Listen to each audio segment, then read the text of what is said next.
تو ڈاکٹر ہبا جیسے فیملی میں رن کر رہا ہے، جینیٹکس میں ہے یا نہیں ہے، یہ بھی ایک فیکٹر ہے، انوائرمنٹل بھی ہے، ڈائٹری بھی آپ کا بڑا امپورٹنٹ رول پلے کرتا ہے کہ آپ ڈائٹ کس طرح کی لے رہی ہیں.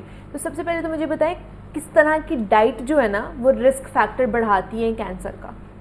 دیکھیں جیسے منیبہ آپ کو پتہ ہے کہ آج کل آرگینک فوڈ کی طرف ہم کم ہوتے جا رہے ہیں، جنک فوڈس کی طرف زیادہ جاتے جا رہے ہیں، سلیپنگ پیٹرن ہمارا بہت خراب ہوتا جا رہا ہے، ہارمونل امبیلنس ہوتے جا رہے ہیں فیمیلز کے اندر، زیادہ تر فیمیلز میں ہی یہ ہائی لائٹ ہو رہی ہیں چیزیں، کیونکہ ان کی ڈائٹری موڈیفیکیشن نہیں ہو رہی ڈیورنگ دا ان کی ہول لائف میں.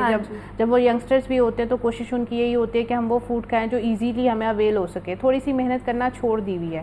اب اس میں کیا ہے کہ کوشش یہ کرنی چاہیے جو ہم ٹین ایجز میں جب ہوتے ہیں تو ہم را چیزوں پہ جو آرگینک ہیں ان کی طرف زیادہ توجہ دیں، نہ کہ جنک فوڈس کی طرف توجہ دیں. اپنی فوڈ میں اپنے کوشش کریں امیونٹی بوسٹرز ڈرنکس ایڈ کریں یا امیونٹی سے ریلیٹڈ فوڈس ایڈ کریں جو آپ کی امیونٹی لیول کو انہینس کر سکیں.